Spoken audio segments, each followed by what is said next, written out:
At first, he's gentle, testing the waters, maybe trying to figure out which concubine you are, number 3, number 7.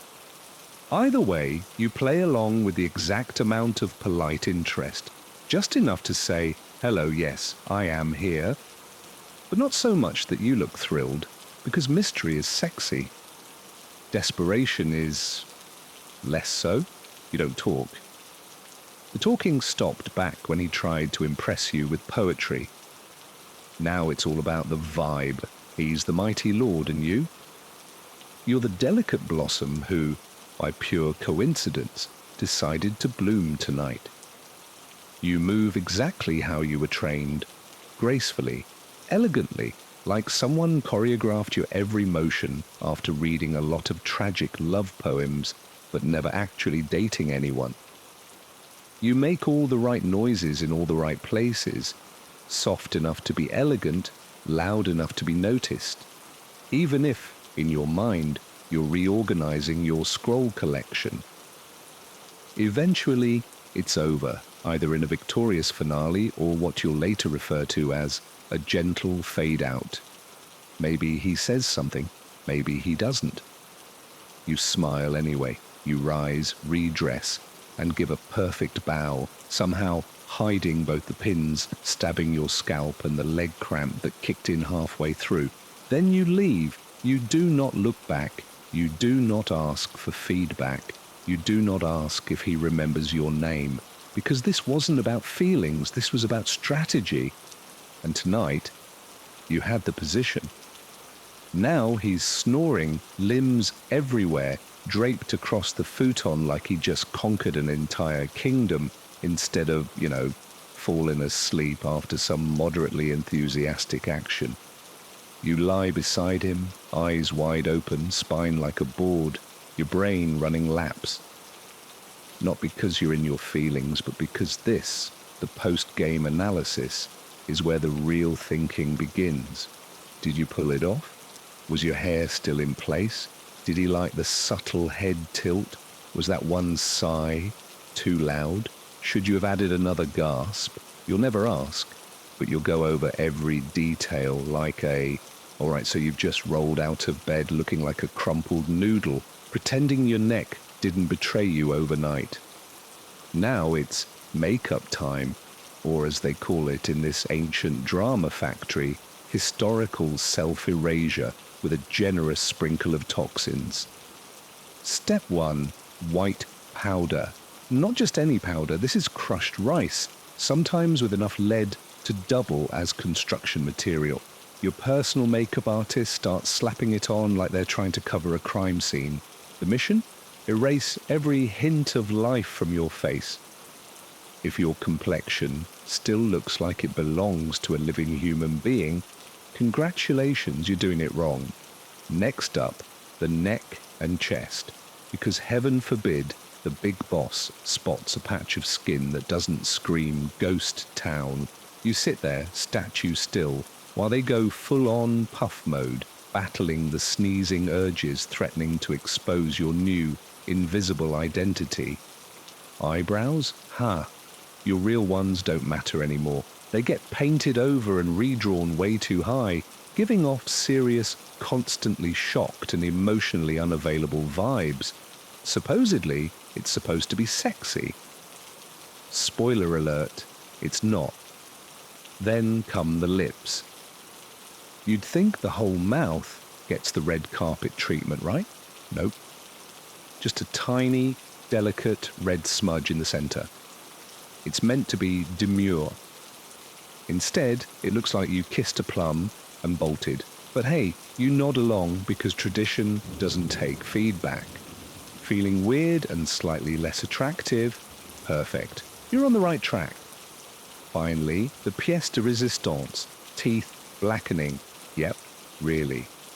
A gooey iron paste is meticulously painted onto your teeth, turning your smile into a well-censored secret. Supposedly, this signals off-limits. In reality, it just baffles people and gives you a brilliant excuse not to smile too much. Throughout this whole wild ride, you sit like a perfectly still statue being refined by a team of very polite but ruthless artists. No moving, no complaining, and absolutely no asking, is this really necessary? The answer is always a firm yes, not because it makes any sense, but because, well, it's been done this way for centuries, and nobody wants to be the first to break the unspoken rules. By the end, you look like a painting brought to life, if the painter had a grudge against skin and a flair for theatrical drama. Powdered, masked, and ready, it's time to get dressed. And by dressed, we don't mean comfy clothes. Nope. This is a full-on fabric torture test, starting with the underlayers. These are the breathable cotton layers, your first line of defense against the summer heat melting your fancy robes directly into your soul. Do they work? Absolutely not. But they do their best to whisper the illusion of ventilation while you slowly steam like a very elegant dumpling. Next come the inner robes, decorative, symbolic, and entirely pointless, except for the small detail that they are absolutely mandatory. Each layer must be donned in precise order, or your social standing will nosedive faster than a geisha in platform sandals on an ice rink. The colors? A secret code of beauty and status. Deep red over pale green, elegant with a side of mystery, white over gold. Do not speak to me until I've had tea, and maybe not even then. It's fashion, but with consequences. Then comes the outer kimono, heavier, shinier, and as forgiving as a mother-in-law with high expectations. At this point, your sleeves are long enough to smother a rival if needed, which, coincidentally, is why nobody stands too close while you're getting ready. And now, the obi.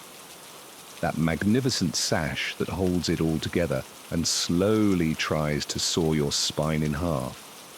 It's tied with such determination, it's basically a polite threat.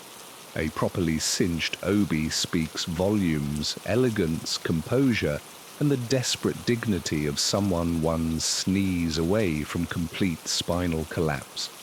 Of course, you don't dress yourself. You stand still while two silent attendants transform you into something between a work of art and a human burrito. They don't talk, just grunt. Low, meaningful sounds that somehow translate to lift your arms, tilt your head, or why are you shaped like this? You learn the dialect, you obey. By the time they're done, you can no longer feel your ribs, but you look divine, like a calligraphy scroll that might throw shade at you with its eyes. And the best part, this is your everyday outfit. You have no plans. You might sit in the garden all day pretending to read poetry and avoiding eye contact with bees. But you must be prepared for anything. An imperial portrait, a diplomatic incident, or a surprise flirtation, all equally likely. You are now fully dressed, a fabric-wrapped monument to poise and slowly diminishing circulation. Congratulations, time for breakfast. Breakfast, by the way, is less about eating and more about performing controlled grace under pressure. You sit on a cushion, legs folded neatly beneath you, perfect if you're a swan, less ideal if you have joints. A tray appears, arranged with military precision, one modest bowl of rice, a sliver of grilled fish, 3 confused-looking pickled vegetables, and a miso soup that seems to question your life choices. The portions are small, not because you aren't hungry, but because hunger is chic. You are meant to appear faint, mysterious, and just a little bit nutritionally questionable. The goal is to eat just enough to remain upright, but not enough to suggest you've ever known joy. Chew too loudly, and someone will arch a judgmental brow. Ask for seconds, and someone will unroll a scroll of quiet disapproval. This, after all, is the art of being effortlessly beautiful. Effort by the kilo, beauty by the thread. and the ongoing challenge of keeping your sleeve out of the soup. Eating here is an art form, a very quiet one. No slurping, no sighing, and absolutely no making faces, even if that pickled plum just launched a full-scale assault on your soul. Everything must be graceful. Think ballet, but with chopsticks and deep internal disappointment. Your kimono sleeves, massive. Each bite becomes a high-stakes game of spatial awareness. On par with wielding a sword, you adapt, you evolve. You learn to tuck a sleeve, lean just so, and pray to the gods of starch that you don't trail fabric through the soup and launch fermented tofu across the tatami like a tiny, smelly torpedo. Meanwhile, attendants glide around silently. They won't say a word, but make no mistake, they see you. Not in a creepy way, more in a we will absolutely whisper about this over tea later way. Every blink, logged, every rogue grain of rice, filed away in the mental folder labeled slightly embarrassing moments. Once done, you give a delicate bow and set your chopsticks down as if you're returning Excalibur to its stone. And that's breakfast. Was it satisfying? Emotionally, no. Nutritionally, debatable. Spiritually, you feel lighter. That could be enlightenment, or it could be the way your ornate belt is slowly strangling your spine. Either way, you're fueled and ready. Ready for what, you ask? Waiting. So much waiting, but not just any kind. This is deluxe, high-class waiting. Waiting that says, yes, I have nothing to do, but in a mysteriously important way. You're not allowed to roam the estate. That leads to scandal, and scandal leads to poems, and frankly, no one has the emotional bandwidth. So you wait in your designated nook, a lovely, sparsely decorated garden room with a bonsai tree, a painted screen, and a pond view that hasn't had a single exciting koi drama since last fall. You sit, you wait. Occasionally, you shift your posture just enough to look like you're pondering the infinite rather than trying to stop your leg from going numb. Impatience? That's for shopkeepers and official wives. You wait like you're doing the world a favor. This wait could be 10 minutes or 5 hours. Who knows? The Lord might summon you or not.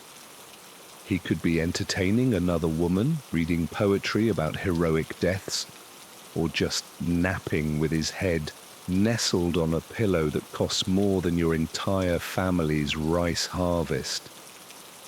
The key thing is you'll find out when someone decides to tell you or doesn't. To kill time, you might try writing a poem. Don't aim too high. A vague little something about plum blossoms and feelings you'll never confess aloud. That's the genre. Extra credit if no one can figure out who or what it's actually about. Alternatively, you could softly pluck at a shamisen. Gently now, no upbeat tunes. A concubine who seems cheerful is basically announcing she doesn't understand the assignment. And of course, you're not alone. The other women are waiting too. Sometimes you can see them. Sometimes you just hear the faint swish of silk down the hallway. It's a silent contest. Who looks the most serene? Who managed the perfect robe adjustment? Who made the messenger's eye twitch just slightly as he passed with tea for the Lord's chambers? This is courtly chess, played with glances, posture, and how daringly off-center your sash is tied. The hardest move of all, pretending you're not waiting. You must look like your entire sense of self-worth doesn't hinge on whether you're summoned tonight. Even though, of course, it absolutely does. But you're a pro. You exhale softly, no noise, just elegance, and gaze into the distance, ideally towards something poetic. Maybe a drifting leaf, maybe a koi fish that looks just as done with today as you are. If the morning was for beauty prep, The afternoon is all about strategy. Not yoga kind of positioning. This is the high art of social maneuvering, wrapped in floral silk and gently marinated in plum blossom oil. By now, the concubine ensemble is complete. You trade nods, shallow bows, and smiles that say, "I hope you trip in your getter." This is not friendship. This is Cold War with hairpins. Everyone's watching, everyone's listening, and everyone is quietly trying to annihilate each other's reputations in the most polite, elegant way imaginable. The room is peaceful, the tension smells like flowers, and the conversation gloriously pointless. Someone compliments Lady Aiko's calligraphy. It has allegedly improved. Game on. She used to write like a drunken monk, words staggering across the page like they'd just lost a duel to a bottle of sake. The daimyo seemed especially serene this morning, which was either good news or a very elaborate setup. "He didn't summon you, did he?" someone asks, casually, hiding pure terror behind polite curiosity. And then, of course, there's the timeless gem. "You look radiant today," which translates directly to, "You appear less corpse-like than usual. Well done. Keep it up." Compliments here are essentially polite shurikens, soft on delivery, sharp on impact. The brighter the smile, the more likely you've just been stylishly insulted. Say something like, "What a bold, modern choice of kimono," and you've potentially just ruined someone's week. Social interactions are like navigating a tea ceremony hosted by wolves. You must glide through it all with grace, or at least fake it well. Smile like you've never contemplated arson. Tilt your head like you're genuinely fascinated by a haiku that was blatantly stolen from decorative folding screen poetry. And nod approvingly, even when the verse includes seasonal metaphors so tortured they should be reported to the authorities. Then comes the shift of the mention of the daimyo. Perhaps he was spotted by the koi pond. Maybe he paused ever so slightly near a fan another concubine accidentally left behind. Suddenly the room turns still, not frozen. No one's panicking, not on the outside. Now begins the real theatre. You're supposed to look intrigued by him, but not too intrigued. Interested, but unattainable. Confident, yet as delicate as mochi in the rain. You are aiming for dessert at an imperial banquet. Everyone wants it, but no one's quite sure they're allowed to taste it. And through all of this, your voice stays soft, your posture divine, and your insults coated in sugar.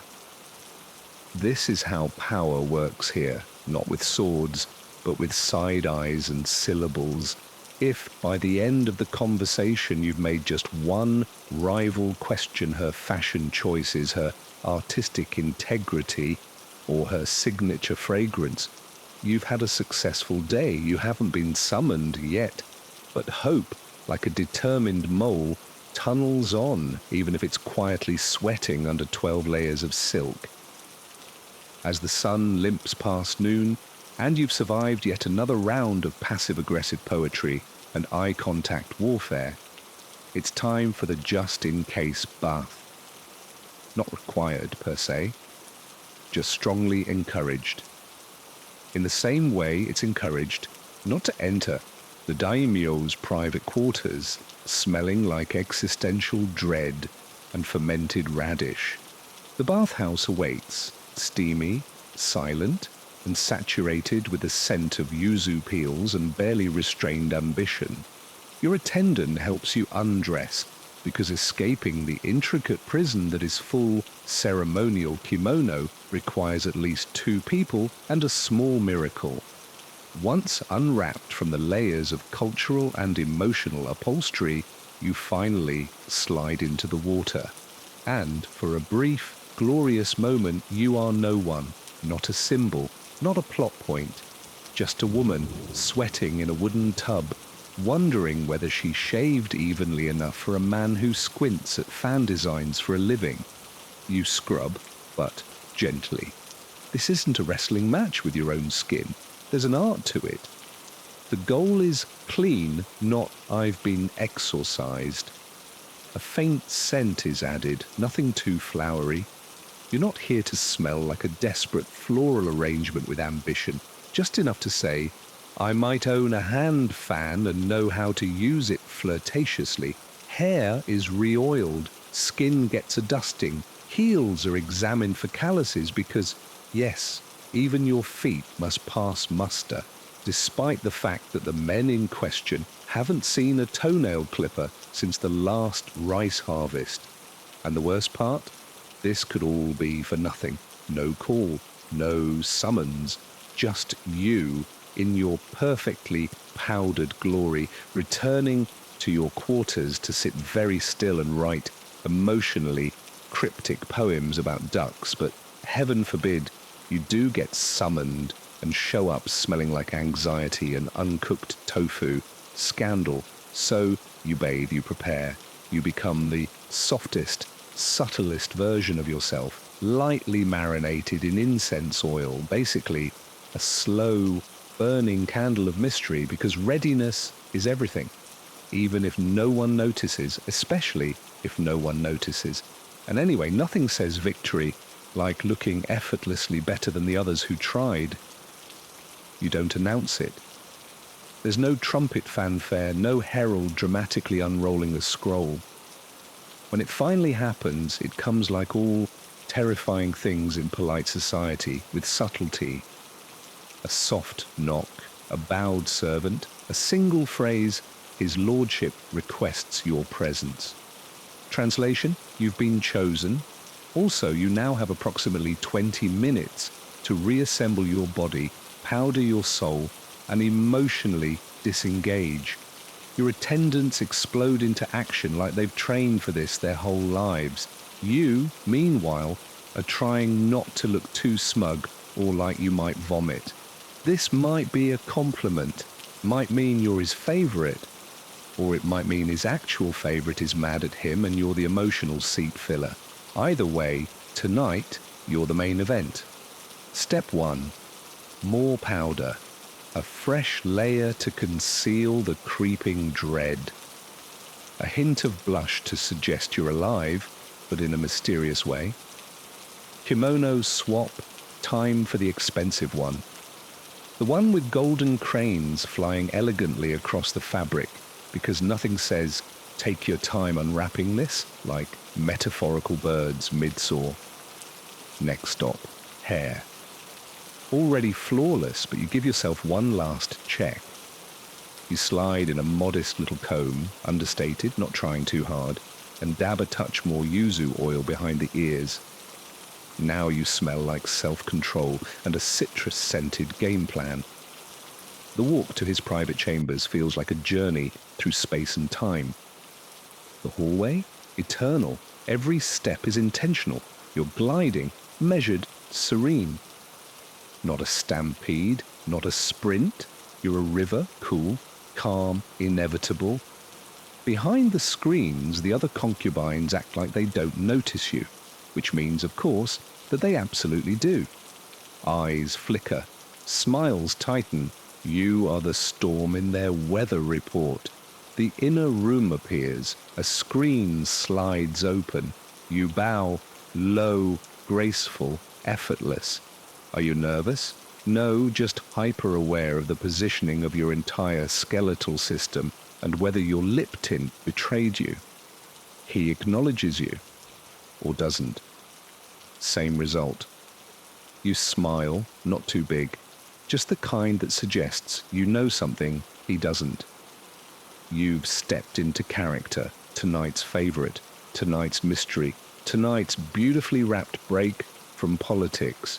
You weren't just picked, you were selected, and for the next few hours, you'll be part art installation, part therapist, part dream sequence, and maybe, just maybe, legendary.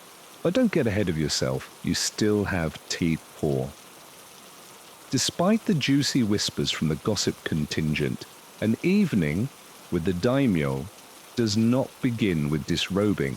That's amateur hour. No, it starts with tradition. A slow, luxurious descent into seduction, so refined it could be mistaken for a tea ceremony hosted by unresolved longing. You sit, not too close, not yet.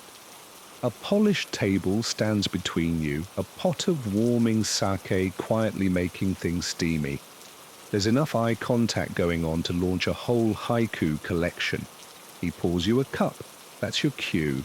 You sip it like it's not just sake, but a drinkable challenge. Game on. Compliments begin to fly. His robe, magnificent. Your hair, flawless, impeccable. The kind of perfect that poets give up metaphors over. No one says it out loud, but you both know exactly how this evening's going to end. Still, it's part of the magic to pretend otherwise, like two actors in a play where everyone already knows the final scene. Conversation drifts like a lazy river, poetry, dreams. Maybe that one story he always tells about a hawk he saw once that looked like destiny. You nod, captivated, not entirely, because his hand is inching closer.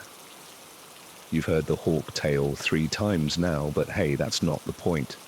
The point is, tonight, you're the muse, a dazzling, composed, professionally enchanting muse.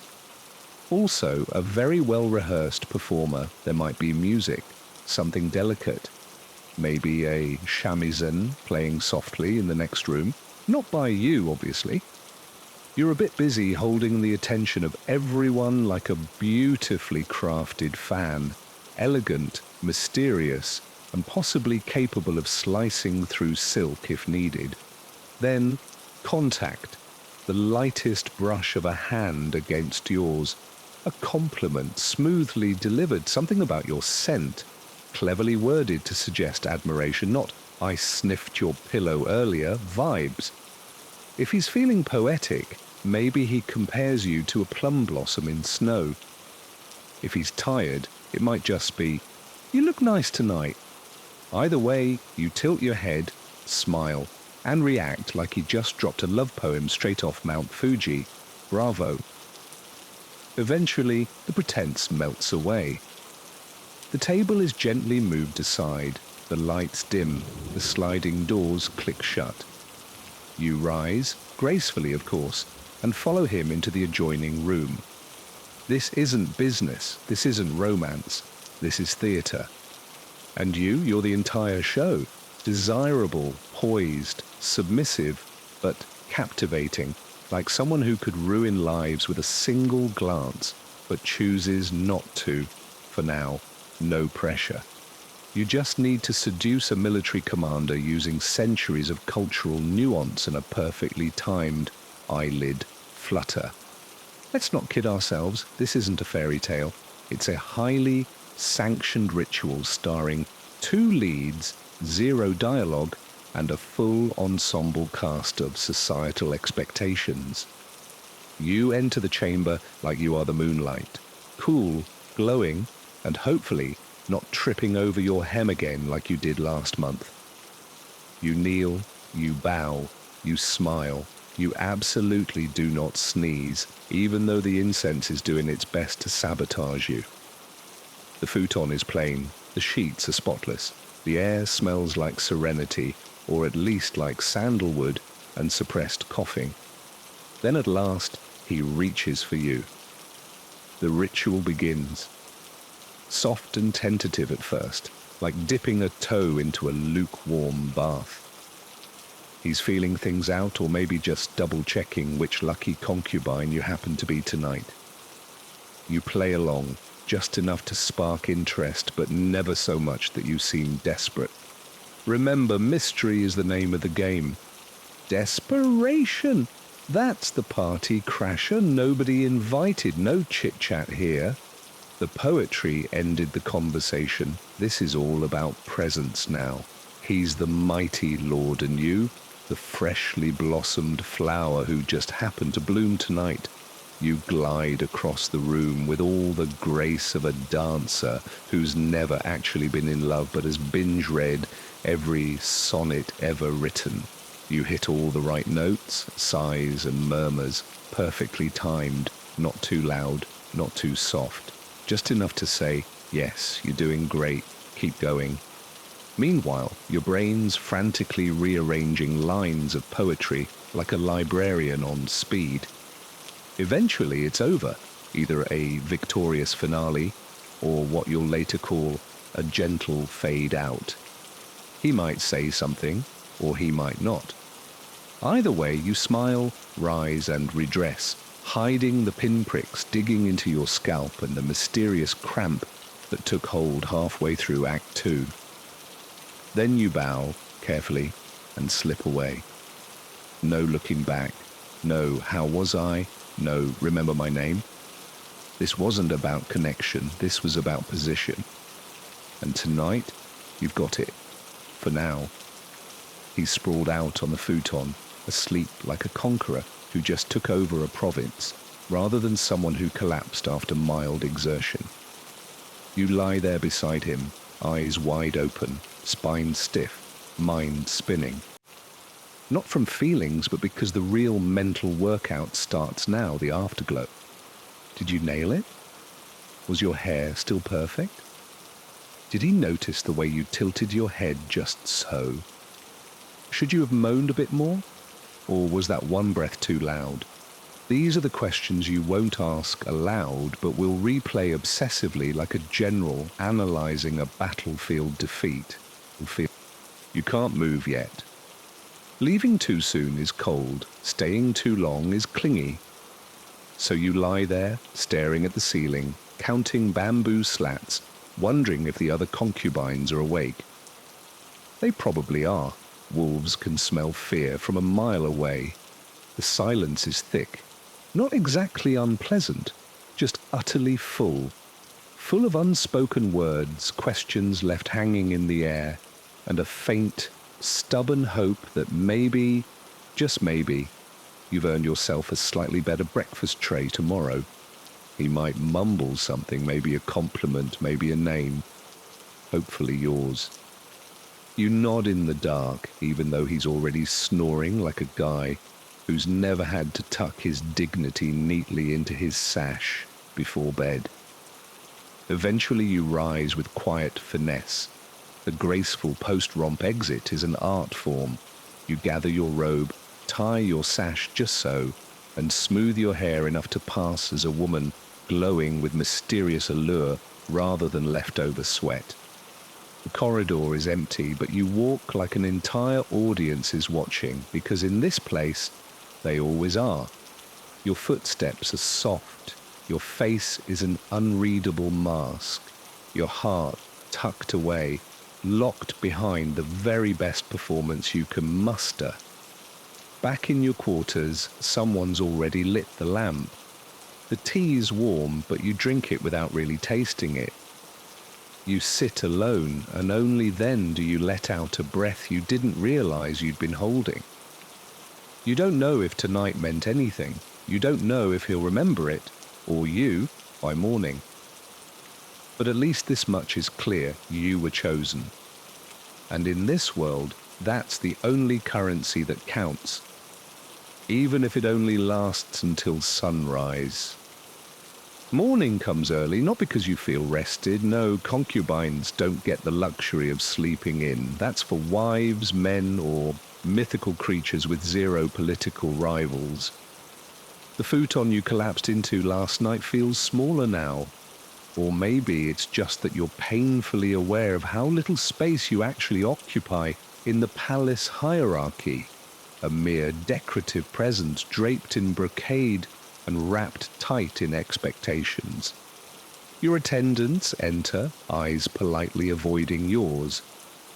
No one mentions where you were last night, but they all know. The faint scent of incense still clings to your skin, and your hair is just a hair messier than the usual untouchable cloud of perfection.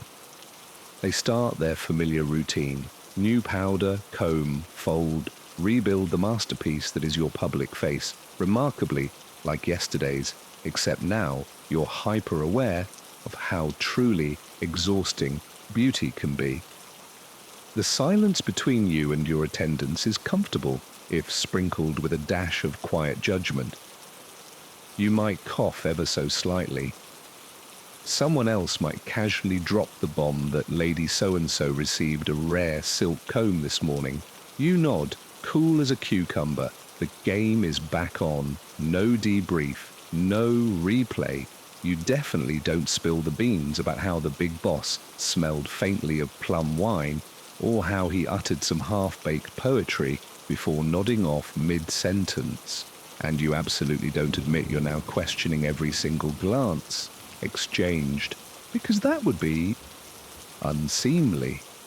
Instead, you settle back into your chamber, all composed and refined, prepping for another round of passive-aggressive warfare disguised as flower arrangement critiques and shamisen practice. You sip your tea, scribble half a poem, stare out the window at a crane, wondering what it's like to just fly away from all this, wearing only one layer of clothing. Sounds liberating, right? By now, the news is basically a wildfire. Everyone knows you got summoned. Everyone's recalculating, including you, because that, my friend, is the real life of a concubine, balancing feelings with math, closeness with strategy, and desire with absolute, deathly silence. You smooth your sleeve, take a deep breath. Today, you're not the favorite, but you're still very much in the game.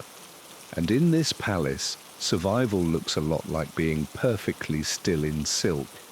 Eavesdropping isn't required here, just a sharp intuition and a PhD in passive-aggressive code.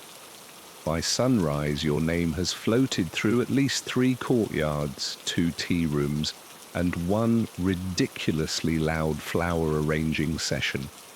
No one says it outright, of course. Instead, you hear gems like, "How radiant Lady So-and-so looks this morning," which really means she's glowing because she got picked, and we're all pretending not to notice. Or, "I wonder if his lordship prefers traditional poetry or livelier company these days," which translates to, "She probably recited some nonsense and still won." Unbelievable! These little jabs are whispered behind fans, dropped casually into conversations like tiny poisoned darts. It's almost impressive, like watching a team of trained assassins throw shade using floral metaphors. Your job?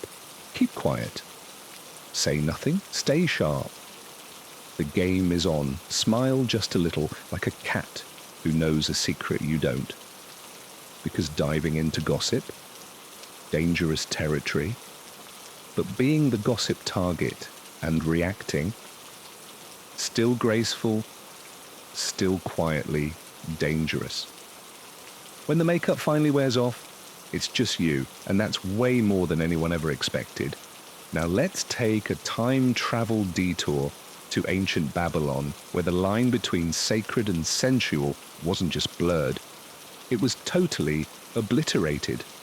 The epicenter of this divine mashup, the towering temples dedicated to Ishtar, goddess of love, fertility, and war. Unlike the prudish rulebooks that popped up centuries later, these Babylonians thought sexuality was a heavenly hotline, a direct line to the gods, not a scandalous offense. Inside these temples, ritual sex wasn't whispered about in shame. It was expected, even celebrated. And it didn't happen in some shady back room either. Nope, it was right out in the open, under the very eyes of heaven. According to ancient gossip guru Herodotus, every Babylonian woman had to visit the temple of Ishtar at least once in her life. There, perfumed and praying, she'd wait for a stranger to approach and drop a silver coin in her lap. The goddess's price.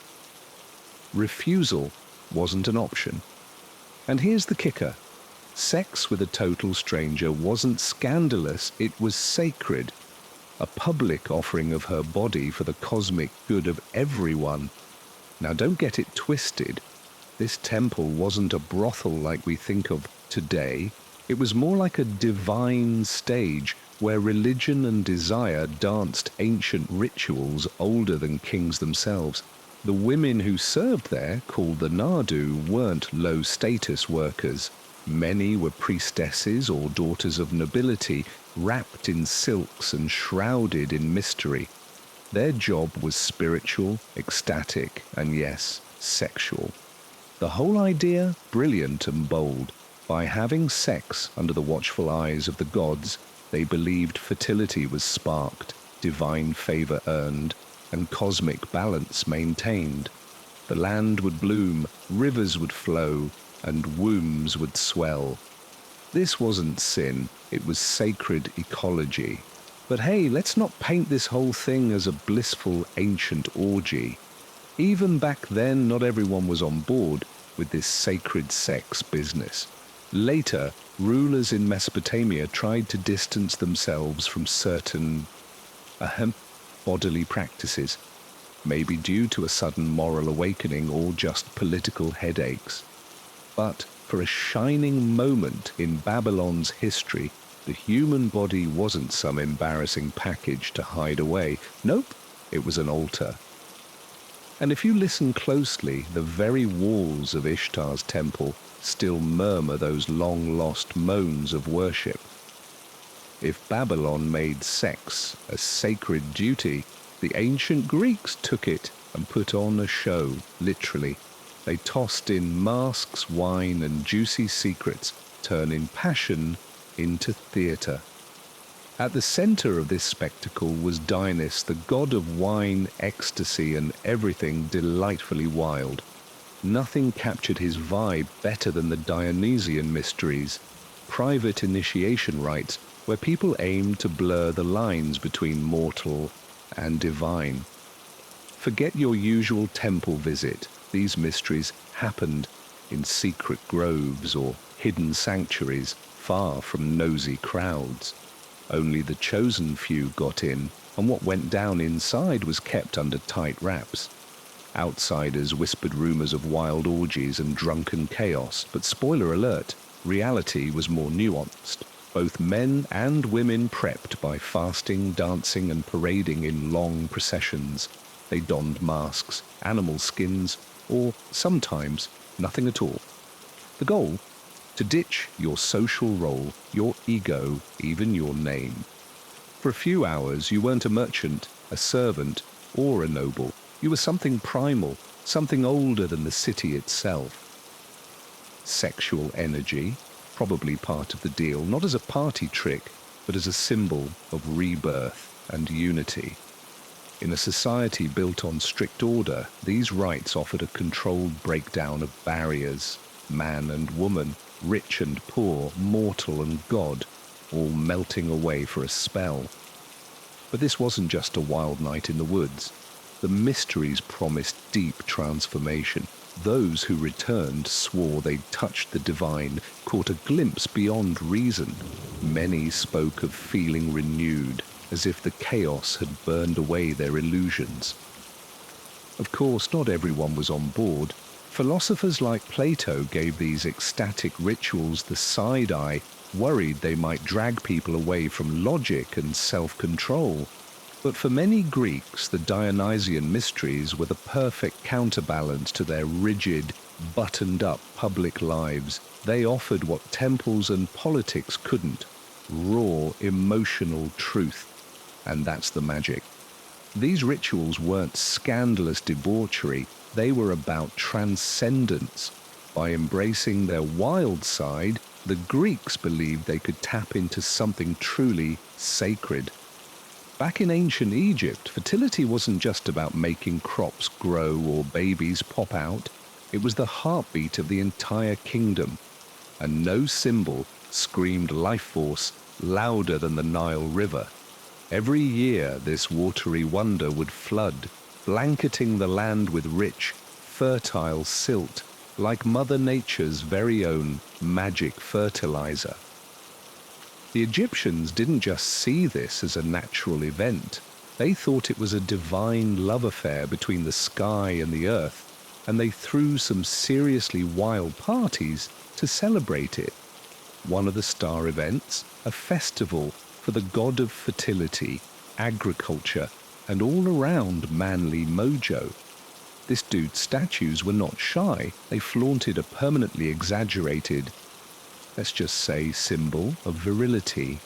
He was the OG poster boy for life and potency. During his annual bash, crowds gathered to watch the pharaoh himself slice the very first stalk of grain, a sacred offering. But forget calm and collected. The festivities featured dancers in the bare minimum, celebrating the human body like it was the ultimate work of art, and a key player in creation. The air buzzed with ritual chants, steady drumming and incense smoke that blurred the line between divine worship and pure, unfiltered fun. Women were front and center in many of these rituals, especially during the so-called Festival of Drunkenness, dedicated to the goddess of love, music, and good vibes. This rowdy party involved plenty of wine, ecstatic dancing, and honoring a myth where the goddess saved the world by getting gloriously wasted. By reliving her drunken joy, participants believed they were balancing the universe, turning chaos into cosmic harmony. Were there sexy vibes? Oh, absolutely. But the Egyptians weren't shy or ashamed about it. For them, sexuality was as natural and sacred as the Nile's floodwaters. Some healing temples even had fertility treatments that went beyond herbs. Think symbolic touch, suggestion, and theatrical rituals overseen by temple pros, bridging humans and gods. Pleasure wasn't indulgence, it was spiritual alignment. And every splash of the Nile reminded them that life's core was a divine sensual gift. Fast forward to ancient Rome, where chaos had a rulebook, and nowhere was that clearer than at the annual February fertility festival under Palatine Hill. What started as a rustic rite for shepherd gods evolved into one of Rome's most bizarre public parties, part purification, part rager, with a healthy dose of eyebrow-raising theatre. This celebration honored a fertility god connected to livestock protection, but its roots ran deeper. The sacred cave of the festival was said to be where Rome's legendary twin founders were nursed by a she-wolf. Talk about primal symbolism bleeding into the festivities. Central to the chaos were the Luperi, a bunch of young men embodying wild, untamed energy. Dressed in little more than goat skins, or sometimes less, they sprinted through the streets, playfully whipping women with strips of hide called fabure. And no, the ladies weren't dodging. They eagerly lined up for the lashes, believing it would boost fertility, ease childbirth, and crank up their sensual mojo. So yeah, ancient Egypt and Rome knew how to throw fertility festivals that mixed sacred meaning with some seriously cheeky fun, proving that celebrating life's creative powers was always best served with a side of humor, passion, and a little bit of wildness. It was chaotic, loud, and delightfully unfiltered. Think of a rowdy block party with ancient vibes. There were sacrifices, no pizza delivery, feasting like kings and queens, and even some impromptu body songs that probably made everyone question their dance moves. But beneath the wildness, there was a serious spiritual purpose. This festival was all about cleansing the city's winter blues, brushing off the cobwebs of stagnation, and making way for spring's fresh burst of life. Sure, the event had some sexy undertones, but nothing sleazy. Instead, those hints of desire were wrapped in rich myth, nature's cycles, and a dash of destiny. Later Roman poets, with a wink and a nod, reminisced about this festival with a mix of humor and longing. Over time, prudish voices tried to tone down the raucous celebrations, but the tradition held strong for centuries until stricter religious vibes came in and basically said, let's keep it PG. Interestingly, some brainy historians think this wild ancient festival might have inspired Valentine's Day, a transformation from goatskin rituals to sappy paper hearts. But the core idea stuck around: fertility, love, and that quirky human obsession with turning desire into a ritual. The Romans didn't separate the sacred from the physical. They twisted them together like vines climbing a temple column. Sometimes messy, always intertwined. And once a year, the people let their inner wolves howl freely. If that was the loud public party, then the other set of rites was its mysterious, spiritual yin, the Eleusinian mysteries. Picture secret handshakes, hushed tones, and serious ancient VIP access. Celebrated for over a millennium in ancient Greece, these rituals focused on the myth of a maiden named Persephone and her mother, Data, the goddess of agriculture. They promised initiates a peek behind the cosmic curtain, life, death, and rebirth. But beneath all the drama and silence, some scholars suspect the ceremonies had symbolic, maybe even sensual layers hidden in allegory. Held in a sanctuary just outside Athens, these mysteries attracted everyone from deep-thinking philosophers to hard-working farmers. Unlike many Greek traditions, these rites didn't care about your social status or gender.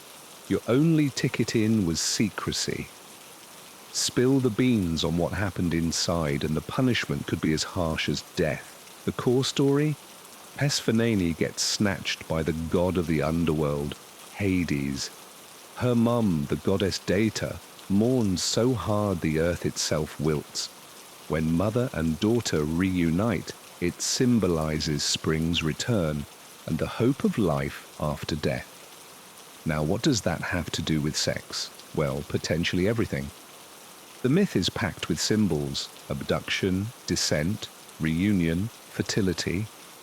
Some experts think the grand finale might have involved a dramatic ritual performance, possibly even a symbolic union between the actors playing Persephone and a divine male figure.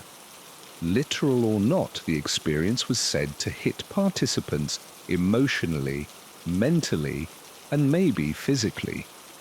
Initiates fasted, marched through torchlit processions, sipped a mysterious potion with a spooky name, and entered the telesterion, the inner sanctum where the final rites unfolded. Whatever they witnessed inside that sacred space left them changed forever. Many called it a moment of profound enlightenment, an intimate brush with divine truth. So yeah, the ancients knew how to throw a spiritual party, mystery, myth, and maybe a little mischief all rolled into one. No one ever jotted down what really went down. That's how seriously the vow of silence was taken. The Eleusinian mysteries, not your average party. These were about transformation, where sensuality and divinity weren't at odds but actually crashed. The same cosmic dance floor. In a world where death was basically the uninvited guest to every gathering, Eleusis offered a glimmer of hope. Maybe, just maybe, through the darkest nights comes the brightest light, through falling apart comes coming together, and through sacred union comes eternal renewal. Meanwhile, over in the West, sensuality often came wrapped in layers of myth or hush-hush secrecy. But ancient India, they went full-on, direct and spiritual, with Tantra, a rich, complex tradition that flipped the script on sexual energy. Not a dirty little sin to hide away, but a sacred spark, a divine fire that, if handled just right, could light the path to enlightenment. Tantra wasn't some one-size-fits-all religion. It popped up across different schools of Hinduism and Buddhism, evolving like a slow-cooked spiritual stew over centuries. At its heart was a radical idea. Body and spirit aren't frenemies, they're besties. To find the divine, you don't run from your body, you dive right in and own it. Some tantric groups crafted elaborate rituals that turned everyday stuff, eating, breathing, even intimacy, into spiritual highways. The most famous and eyebrow-raising of these were the tantric sex rites. But forget wild orgies or casual hookups. These were sacred ceremonies, choreographed with meditation, breath control, and a pinch of cosmic chants. Every move was loaded with symbolism, every second packed with intention. Here's the cosmic chemistry. The male embodied Shiva, stillness, consciousness, while the female channeled Shakti, energy, creation. Their union wasn't just romance, it was the ultimate mashup of opposites, the eternal dance between chaos and order, spirit and matter. The point wasn't just pleasure, it was transcendence, a divine peek through the lens of desire. Now let's bust a myth. Not all Tantra was about sex. Most tantric practices leaned heavily into aesthetics, chanting, visualizations, yoga, laser focus. When sex entered the scene, it was just one of many doors, often wrapped in so much symbolism it was like spiritual code breaking. Take the Kama Sutra, for example, way more than a how-to guide for bedroom gymnastics. It was born from the same spiritual mindset where pleasure wasn't the enemy, but a subject to be studied, refined, and woven into a grand cosmic system. If you wander through medieval temples like Khajuraho and Konark, you'll spot sculptures of lovers intertwined, not just for decoration, but as a bold statement. The sacred road runs straight through the senses. To ancient tantrics, desire wasn't a pesky distraction. It was the express lane to the divine. It was fuel, pure, cosmic kindling. And when sparked, with a bit of reverence and a dash of wisdom, it could blaze a trail straight to the very soul of the universe. Long before the flashy pyramids of Egypt or Babylon's high-drama skyline, there was Sumer, the ancient overachievers of civilization. And smack dab in the middle of their bustling temple life, especially in the city of Uruk, something spicy and sacred was taking root. It was taking at the core of this divine drama, the goddess Inanna, who would later moonlight under the name Ishtar, and her crew of mysterious, mesmerizing priestesses. Now let's get one thing straight. These women weren't your run-of-the-mill professionals of the night. No, no. These were hierules, holy agents of divine pleasure. Their sexuality wasn't taboo or transactional, it was sacred, ceremonial, and as vital to the cosmos as gravity or good wine. According to the Sumerian playlists, hymns, Inanna was all about passion, pleasure, love, and fertility. She didn't just represent desire, she embodied it. Her temple rituals weren't just Sunday sermons, they were full-on spiritual extravaganzas where the sacred met the sensual in a glorious fusion of flesh and faith. One ritual in particular takes the cake and possibly the crown, the sacred marriage rite. Once a year, during the New Year festival, the king would play husband to the goddess herself via a high priestess, of course. The celebration involved music, poetry, offerings, and according to many scholars, some very literal divine union. This wasn't just ancient fanfic, it was the heartbeat of civic renewal. By reenacting Inanna's heavenly hookup with her celestial bee, Dumuzi, the king, got cosmic street cred, the fields got fertile, and life hit the refresh button. But even outside the royal romance, Sacred sexuality was part of temple life's daily rhythm. The priestesses of Inanna weren't just spiritual guides, they were trained in music, dance, chanting, and, yes, the fine art of love. For seekers craving healing, insight, or a baby bump, time with a hyrule was less appointment and more pilgrimage. It wasn't about money, it was about meaning. Now don't get it twisted, not every hyrule had it easy. Some lived within the temple's protective walls, wielding influence and status. Others lived closer to society's margins, vulnerable to the age-old shadows of exploitation. And as time trudged on and empires rose and fell, the sacred glow of these rituals dimmed.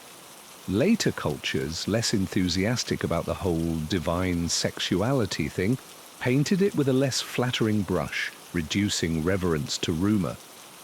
But back in the glory days of Sumer, the body wasn't seen as something shameful. It was a holy conduit, pulsing with divine power, like river water flowing through lush, blessed soil. In Inanna's sacred spaces, love wasn't just an emotion, it was a ritual, a prayer with hips. Meanwhile, way off in the misty, moss-covered lands of the ancient Celts, another kind of sacred celebration was lighting up the forests, Beltane. Held on the eve of May, this fire-crackling festival marked the thrilling moment between spring and summer, a time when the veil between the natural and supernatural wore thin and desire danced freely through the trees. Beltane was a full-on nature rave with spiritual undertones. The Celts believed that everything, trees, rivers, stones, buzzed with spiritual energy. And during Beltane, that energy hit a joyful, lusty crescendo. Life, growth, and yes, reproduction was celebrated not with hushed tones, but with bonfires, freedom, and a whole lot of wealth. Earthy enthusiasm, forget shame. These ancient peoples embraced the sacred heat of life, because in their world to celebrate the body was to celebrate the divine. Huge bonfires blazed atop hilltops, acting like fiery bouncers for purification and protection. Folks would dance like their lives depended on it around these flames, jump through smoke clouds hoping to snag some blessings, and even herd their livestock between twin fires. Basically, the ancient version of fire insurance to keep animals healthy through the year. But hold on, the real magic of this festival wasn't just the fire, it came after the embers faded. Unmarried men and women would sneak off into the woods for what was called greenwood marriages. Think of it as a temporary, no-strings-attached license sanctioned by Mother Nature herself, often consummated under the stars. And no, it wasn't scandalous, far from it. These midnight rendezvous were sacred acts celebrating fertility and the Earth's life force.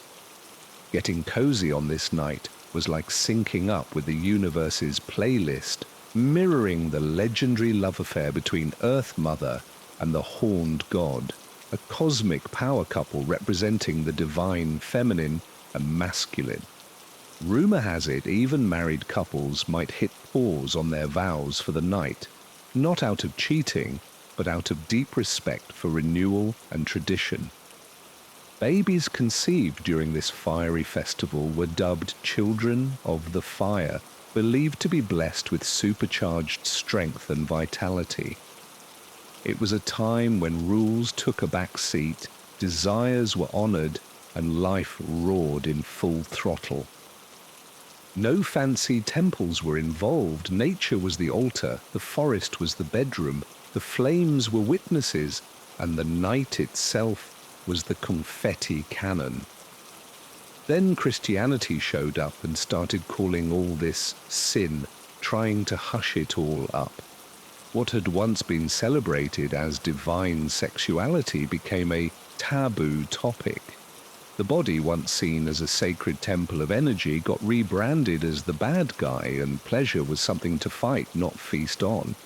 But this shift didn't happen overnight. Early Christianity was still a scrappy outsider, hanging out with mystics, rebels, and radical thinkers who sometimes embraced old spiritual ideas. Some groups, like the Gnostics, saw physicality and sexuality as metaphors for deeper truths, kind of like spiritual metaphor ninja moves. Some Gnostic writings even portrayed male-female union as a divine dance of cosmic opposites, reminiscent of tantric vibes from India or ancient symbolic marriages from long-ago civilizations. There was even a mysterious sect rumored to practice rituals involving physical union, believing enlightenment meant embracing everything, including desire, without shame or fear. The mainstream church quickly labeled these folks heretics, buried their writings, and wiped out their traditions, but whispers survived in dusty corners, forbidden texts, and the quiet recycling of old symbols in new religious garb. As Orthodox Christianity flexed its muscles, sacred sexuality went underground, temples got repurposed or bulldozed, festivals like this one were renamed or banned, sacred lovers became sinners, and sensual mystics were chased out as heretics. But humans, being humans, the stories, symbols, and secret memories kept flickering on. Medieval mystics penned visions of divine ecstasy that sounded suspiciously like good old-fashioned passion. They talked about spiritual rapture using words that could easily double as bedroom poetry. So beneath the surface, the ancient flames still smoldered, waiting to be rekindled. Even the holiest of saints in their closest moments chatting with the big guy upstairs often dipped into metaphors that made you wonder if their bodies and spirits had a little identity crisis. But the sacred, it didn't disappear, it just threw on a new outfit. What kicked off in the groovy groves of ancient mystery cults, the secret chambers of goddess worship, and the wild forests of Celtic lore never truly died. No, it went stealth mode, sliding underground into poetry, dreams, and memory. Because while temples can get smashed and rituals banned, the human craving to blend flesh with the divine, that's forever. Now picture ancient Athens, that intellectual hotspot where reason was king, except sometimes justice came with a side of poison. In 399 BCE, the philosopher Socrates, one of history's biggest brainiacs, got the ultimate sentence. Not a sword, not exile, but a nice, slow sip of hemlock. The trial itself was a comedy of errors. Socrates, the guy who didn't own a single thing, didn't write books and kept insisting he knew nothing, accused of corrupting the youth and introducing new gods. Spoiler, he was really just a massive pain for the Athenian elites, constantly poking the bear of authority, mocking all the self-appointed wise guys and teaching his crew to do the same. His favorite teaching style, asking endless questions, was seen less as education and more like rebellion. The court tried to cut him a break, pay a fine, go into exile, something lighter. But Socrates, ever the stubborn mule, refused to grovel. Instead, he tossed out a wild card. Hey, why not reward me for my services to Athens? The jury was not amused. Verdict? Death by hemlock. Hemlock wasn't some dramatic assassin's sword. Nope. It was the ultimate slow-motion shutdown, a paralysis that creeped up from your toes to your heart with zero drama, no blood, no screams, just quiet. On his last day, surrounded by pals and pupils, Socrates was oddly chipper. He took a bath, said his goodbyes, and calmly downed the poison like it was herbal tea. As the numbness snaked up his legs, he kept chatting about the soul's immortality, treating death like a mere doorway, not a full stop. His followers bawled their eyes out, but Socrates, not a tear. He died sharp as a tack, a final masterclass in control, conviction, and sticking to your principles. He could have run, his crew had the plan ready, but he chose to play by the law, even the messed up one, believing that breaking the city's order would be worse than his death. And so Athens got rid of its biggest critic, not with chains or torture, but with a humble cup brewed from a deadly root. Cheers to that. Killing Socrates didn't shut him up. It put him on a cosmic loudspeaker. That cup of hemlock. It didn't muffle his voice. It turned him into the eternal philosopher, echoing through lecture halls and late-night debates forever. Forever. Now when you think of Cleopatra, your mind probably conjures up the glamorous queen lounging in silk, tossing Latin puns to Caesar and Greek zingers to Mark Antony.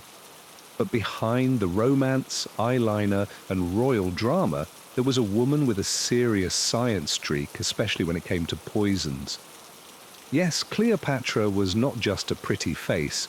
She was a chemical warfare specialist before it was trendy. As the ruler of Egypt, Cleopatra had access to one of the ancient world's most epic libraries, a treasure trove of scrolls packed with cosmic musings, divine myths, and, oh yes, the A to Z of poisons. We're talking deadly plants, venomous creatures, and recipes that could knock out a pharaoh without leaving a trace. And Cleopatra didn't just read about these things, she got hands-on. She had a personal lab and, according to some records, a not-so-voluntary team of test subjects. Her experiments? A mix of poison taste testing and medieval mythbusters, which toxins killed instantly, which ones made you suffer, and which left your enemies looking suspiciously healthy until they weren't. But don't mistake her for a sadist with a snake fetish. Cleopatra understood that in the ancient Game of Thrones, poison wasn't just a weapon, it was a strategy. It was silent, surgical, and elegant. Why risk a battlefield when a well-timed vial could do the job without all the mess? In her hands, poison was less murder and more executive decision-making. She studied nightshade, strychnine, hemlock, and a mysterious herb called ait. She mixed snake venom with potions and probably had a favorite recipe for death by untraceable illness. Some brews caused trippy hallucinations, others mimicked the flu. Some brought death in minutes, others gave just enough time for a dying confession or a convenient political framing. And then there's the famous finale, Cleopatra's alleged suicide by asp. Legend goes when her empire fell and her Roman rival came knocking, she refused to be a trophy in a victory parade. So she let the asp, a venomous snake, deliver the final bite. Or did she? Some historians think she slipped herself a fast-acting poison hidden in a hairpin or disguised as perfume. Whatever the case, she chose her exit as carefully as she chose her lovers. A quiet, controlled end. No fuss, no spectacle, just a stinger's kiss for a queen who refused to be conquered. To Cleopatra, poison wasn't a crime. It was power in liquid form. It was a calculated whisper in a world of shouts. It was how she decided who ruled, who fell, and how she'd be remembered. And for those who thought her beauty made her harmless, let's just say they usually didn't get a second chance to rethink it. In the Roman world, power didn't just go to your head. Sometimes it went straight to your bloodstream. Behind the glimmering golden columns of the imperial palace, poison was the VIP method for quietly bumping off rivals. Forget messy civil wars or public executions. Just a sip of wine, a nibble of figs, and voila, a corpse served before dessert. Emperors were no strangers to backstabbing and trust. That was in dangerously short supply, even among their closest circles. Flashback to the 1st century CE under Emperor Claudius. when poison hit its peak, all thanks to one legendary lady, Rome's top-notch professional poisoner, Luster. She wasn't some shadowy figure lurking in dark alleys with a suspicious vial.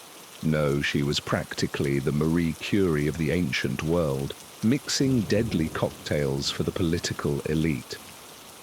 When Claudius's wife wanted her son Nero to snag the throne, she called in Luster for a little culinary sabotage. The weapon of choice? Mushrooms, Claudius's fave, spiked with a lethal twist. The emperor's health took a nosedive faster than you can say poisoned dinner party. But the drama didn't stop there. Once Nero snagged the crown, he turned Luster into his official royal hitwoman. When his teenage stepbrother Britannicus threatened the throne, guess who got the call? Yep, Luster. The poor prince keeled over mid-banquet, writhing as horrified guests watched. Nero was so impressed he rewarded Luster with a full pardon, a chunk of land, and apprentices eager to learn her deadly art. In Rome, poison was the weapon of choice for the educated, the aristocratic, the subtle, and the sly. Knives left witnesses, poison left a cloud of suspicion. Was it illness, indigestion, divine wrath? The paranoia was epic. Cups were scrutinized, food was sampled, and even slaves got the side eye. Rome developed fancy defenses, silver spoons that could sniff out toxins, antidotes crushed from emeralds, and even a legendary universal antidote brewed from dozens of ingredients like opium and viper flesh. Still, none of this could halt the slow, quiet wave of poisonings. Poison wasn't just a weapon in Rome, it was a language, an unspoken dialogue between survival and ambition. In those marble halls soaked in blood, it whispered louder than swords ever could. Meanwhile, in ancient China, poison wasn't just crime, it was an art form. In the imperial courts of the Han, Tang, and Ming dynasties, poison was a subtle dialect of power, spoken softly through whispers, silk sleeves, and teacups. No fireworks, just a gentle breath followed by eerie silence. The Chinese elite were masters of pharmacology, blurring the line between medicine and murder. One pinch too much of an herb, and a cure flipped into a killer. Court alchemists and palace doctors walked a razor's edge, crafting antidotes one day and deadly brews the next. But the real maestros of this quiet war were often women, imperial consorts and concubines, who, barred from swords and political titles, turned to poison's discreet embrace. Imagine taking out your rivals not with loud scandals or messy drama, but with a sneaky little cough or worse. That's how one mighty empress rolled. A raised eyebrow here, a mysterious illness there, and boom, your challenger is coughing up blood in bed, wondering what just happened. One legendary example, an empress from ancient times who, after grabbing power, didn't bother with fights or public showdowns. Nope, she went full-on poison and slow torture mode, wiping out threats with a mix of subtlety and cruelty that would make a thriller writer jealous. She wasn't just feared, she was straight-up legendary, a ruler who used medicine not to save lives but to bend the whole empire to her will. Outside the palace, poison wasn't just a weapon, it was an art form. Secret societies were rumored to coat blades with deadly herbs or sneak lethal potions into ceremonial wine. Poison wasn't just effective, it was theatrical, a bold, I can get to you anywhere, anytime statement. Because of this paranoia, the empire developed some of the world's earliest and most sophisticated poison detection systems. Officials tested meals with silver chopsticks, convinced they'd tarnish if arsenic was lurking. The royal kitchens, more like mini chemical labs all about taste and survival. In this world, poison wasn't a wild gamble. It was a precise, ritualistic chess move. Rarely seen but deeply ruling dynasties, it was the silent power behind the throne. Now hop over to ancient India, where a spine-chilling legend is so wild it sounds like myth. But nope, it's right there in royal texts and political manuals. Enter the Vishakanas, the so-called poison maidens. These weren't women wielding daggers, they were the daggers.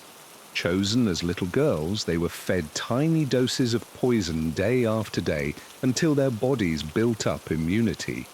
The twist?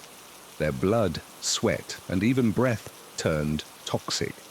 A kiss from one of these deadly ladies wasn't romance, it was a lethal sentence. Intimacy? More like an execution. This creepy practice supposedly started with a crafty royal advisor in the 4th century BCE, who apparently thought, why fight with swords when you can weaponize a whole human being? Talk about deadly diplomacy. Chanaka was the ultimate spy master and psychological warfare enthusiast. According to his ancient playbook, a political manual with more intrigue than your favorite thriller, poison wasn't just a weapon, it was the original statecraft hack. Why swing a sword when you could seduce and silently slay your enemies instead? Were these infamous poisoners, known as the Visha, actually real? That's still up for debate. Some scholars say they were just metaphors, symbols of deadly charm, or cautionary tales about falling for courtly flirtations. Others reckon there might have been actual attempts to craft these lethal assassins through slow, methodical poisoning, a technique known in ancient medicine as vishakrama. Real or not, the legend struck fear like a cobra's hiss. Foreign dignitaries were on high alert, meals were tested like top-secret science experiments, and any stunning newcomer at court wasn't exactly seen as a gift, more like a silk-wrapped threat. Poison in ancient India didn't always lurk in shadowy goblets. Sometimes it sparkled in jewelry, smiled sweetly, and danced at royal balls. The idea that beauty itself could be lethal fueled centuries of paranoia, intrigue, and endless countermeasures. What made the Vishakana myth so chilling wasn't just the poison, it was how close and personal the danger felt. Death wasn't crashing the battlefield, it was leaning in close and whispering. Speaking of paranoia, if there was ever a king who saw danger lurking in every shadow, it was Herod the Great, ruler of Judea under Roman rule, architect of grand buildings, master of ruthless politics, and a guy with some serious trust issues. Herod didn't rely on swords alone to keep his throne safe. In his court, poison was paranoia made liquid. His reign was infamous for bloodshed, but not all executions were public spectacles. Some were so hush-hush they practically whispered. As his power grew, so did his fear of rivals, of Roman spies, and most tragically, of his own family. His wife, a noble princess once adored by him, became a suspect in his paranoid eyes. She was executed. So were her mother, her grandfather, and eventually even his own sons. According to the ancient historian Josephus, Herod had his sons poisoned on the sly, masked as Roman justice. They were popular, rightful heirs with royal blood, too dangerous to live. Herod couldn't risk a future coup with a noble figurehead leading it. And the poisonings didn't stop there. Informants, interrogations, and yes, poison were Herod's secret weapons to quietly snuff out anyone who seemed even remotely disloyal. In short, when it came to keeping power, Herod didn't just expect betrayal, he served it up with a side of poison. Ministers, servants, even relatives, no one was safe. Some were slipped a little something special in their wine to loosen their tongues.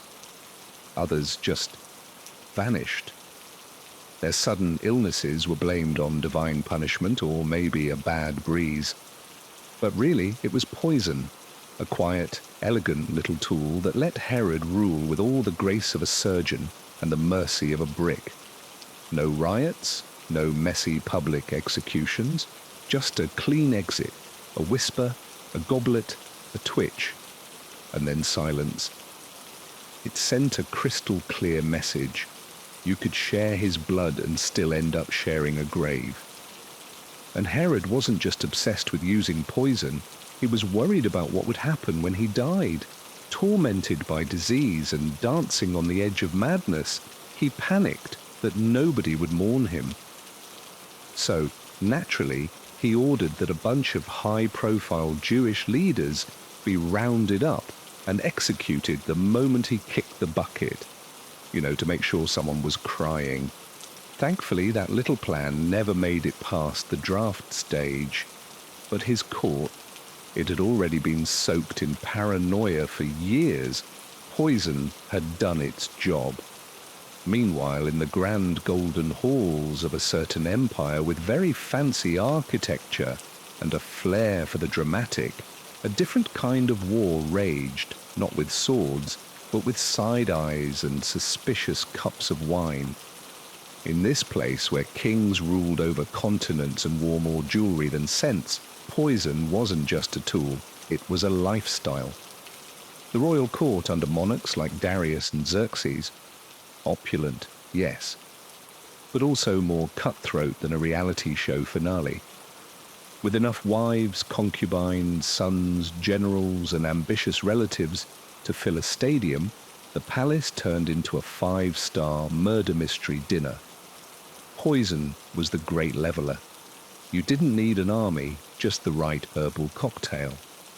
Greek historians, especially one prone to dramatic storytelling, spilled plenty of ink over tales of assassins in silk robes and kitchens that doubled as maximum security facilities. Food tasters were a must. Cooks and cupbearers lived one heartbeat away from decapitation. Suspected of poison, boom, career change. To corpse, enter, begoers. Eunuch, court official, and walking nightmare for anyone in power. He didn't just climb the ladder, he poisoned the people holding it. Allegedly, he took out one king, replaced him with another, and when that guy got annoying, well, you can guess what happened. No armies, just apothecary jars and a wicked sense of timing. The Persians were no slouches in the chemistry department either. From exotic plants to arsenic, they had a whole periodic table of pain. Some poisons worked slowly, mimicking disease. Others? One sip and you're doing cartwheels into the afterlife. And always, it was about subtlety, precision, artistry. Because in Persia, image was everything. Public executions were tacky, but poison was civilized, refined, efficient. While the empire dined, its enemies declined. Quietly, elegantly, and very, very dead. A nobleman might drift off to sleep feeling triumphant, victorious even, and then never wake up. That's the thing about poison. It doesn't care how shiny your armor is. Even Alexander the Great, fresh from stomping across Persia like a military thunderstorm, supposedly met his end thanks to a little toxic knowledge courtesy of the East. Rumor has it someone laced his wine at a banquet in Babylon. True? Who knows? But the very idea tells us everything about the Persians' legendary skill in invisible warfare. When you're so feared that people assume your enemies just quietly drop dead after dinner, you're doing something right or very, very wrong. Over in the Achaemenid Empire, kings didn't need smoke machines or marble colonnades to rule. Power came through image, wealth, and keeping things just ordered enough that nobody reached for the poison cabinet, at least not immediately. Compared to the showy palaces of Rome or the glittering harems of Persia, they were more low-key. But don't let that fool you. This wasn't a toxin-free zone. Even ancient Israel and its neighbors weren't spared the shadowy charm of poison. In fact, the Bible's got its fair share of references to suspicious herbs, deadly drinks, and trials by liquid suffering. Divine intervention? Maybe. But some of it feels a lot like divine cross-examination. One of the weirdest episodes comes from the Book of Numbers. Enter the ordeal of bitter water. It goes like this. If a man thought his wife might have been stepping out on him, he could drag her to a priest. The priest would then mix holy water with a little temple floor dust, and make her drink it. If she was guilty, her belly would swell and her womb would curse itself. If she was innocent, nothing. Basically, it was a spiritual lie detector test served in a cup. But behind all the ritual, this was poison not used to kill, but to uncover the truth, or scare the truth out of someone. Elsewhere in Scripture, poison takes on a more poetic flair, but stays just as menacing. Deuteronomy threatens that turning to false gods will taint food and water with bitterness, toxins, and a full serving of divine displeasure. Wormwood and gall show up, both plants that you wouldn't want in your tea unless you were looking for a really bad time. In the book of Job, poison becomes a metaphor for injustice. And in the Psalms, the wicked are said to have venom under their tongues, basically human snakes with deadly gossip. And then there's Herod strutting through the New Testament like a walking reminder that if you mix politics and paranoia long enough, someone's getting poisoned. Whether it's Scripture or the broader world of ancient empires, the vibe is clear. Poison wasn't just a tool, it was a language, subtle, sinister, and often whispered instead of shouted. You won't find many dramatic, he drank, gasped, and died scenes in the Bible. Make no mistake, everyone knew poison's power. The Hebrews lived in a world where poison was practically a fine art. While their neighbors honed blades, they were crafting spiritual laws to deal with subtler threats. Because in a time when brute force ruled these streets, poison ruled the shadows. Across ancient civilizations, from Athens to Egypt, Rome to India, one weapon held sway without ever lifting a sword. Poison. No armies needed, no noise, no blood on the floor, just silence, symptoms, and suspicion. It was the ultimate political equalizer, the chess move no one saw coming. If swords were about honor, poison was about message, and the message was clear. Even kings can choke on their victories. It meant you were a threat worth confronting openly. To die by poison, however, was something else entirely. It meant someone close to you, someone trusted, made a choice. Poison always implied betrayal. A servant, a spouse, a cupbearer, a family member. It turned every bite into a gamble, every goblet into a test of loyalty. The ancient world respected poison's subtlety. Philosophers saw it as a symbol of fate, of punishment, of disguised as grace.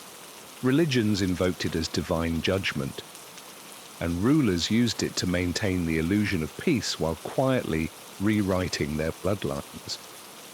What makes poison so enduring is its paradox.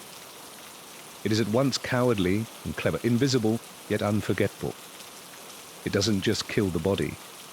It erodes trust, leaves suspicion, and casts long shadows on legacies. Even today, its mythology lingers.